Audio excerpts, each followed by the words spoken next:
Today's reading is a turning point in the gospel. Jesus heads toward Jerusalem and the fulfillment of his mission as Messiah.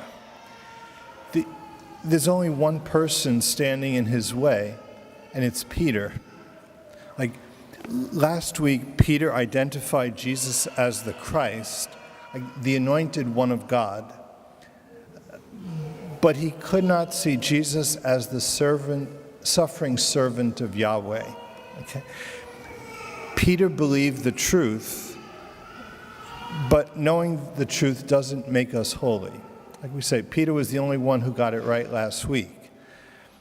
But it's necessary but not sufficient to know the truth. Even the devil knows the truth and shudders. But the cross is kind of where the rubber hits the road. Like we say, it's not enough to know the right answers. In Eugene Boylan's book, This Tremendous Lover, he says, holiness consists in doing the will of God. All exercises of religion, prayer, spiritual reading, the sacraments, Holy Communion, Mass, however holy in themselves, are only means to an end. So like we say, last week, Peter passed the written test. But this week he failed the road test. Pope Francis says the devil is a being who opted not to accept the plan of God. By opposing the cross, Peter becomes an ally of the powers of evil, a stumbling block to the work of redemption. Maybe just an aside, in the apocryphal book, The Acts of Peter, the story is told that years after Jesus' resurrection, Peter is in Rome and the persecution is fierce. Peter decides to leave the city.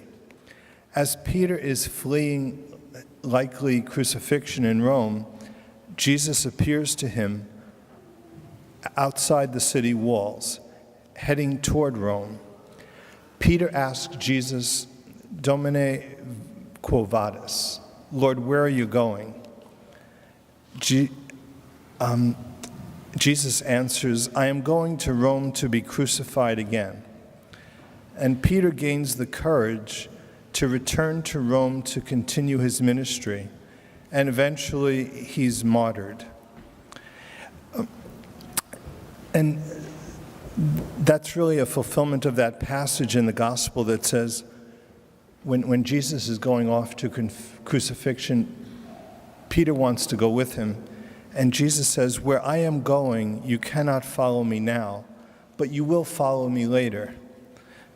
It's believed that Peter requested to be crucified upside down because he felt unworthy to die like his master. The cross of Peter is an inverted cross. It's an upside down cross.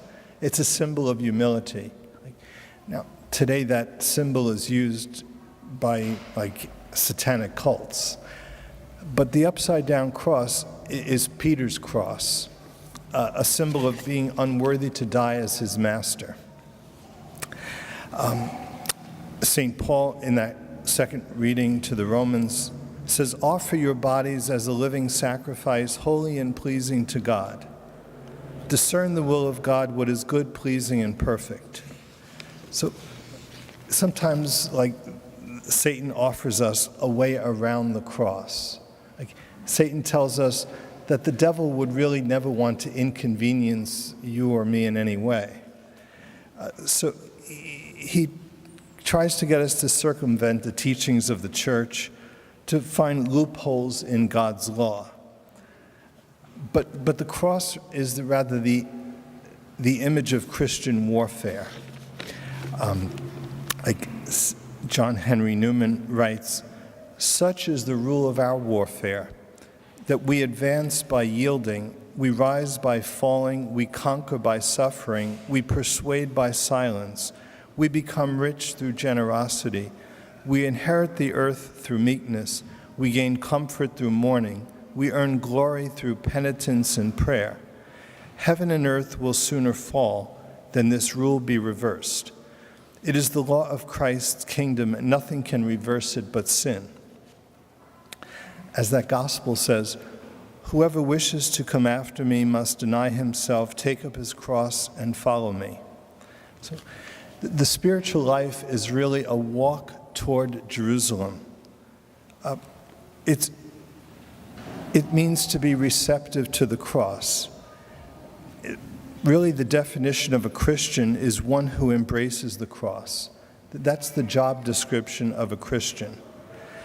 And St. John of the Cross would remind us, he says, on this journey, we must always keep walking if we wish to arrive. So we pray for that grace of perseverance, that grace of moral courage to walk toward Jerusalem, toward the cross, toward victory.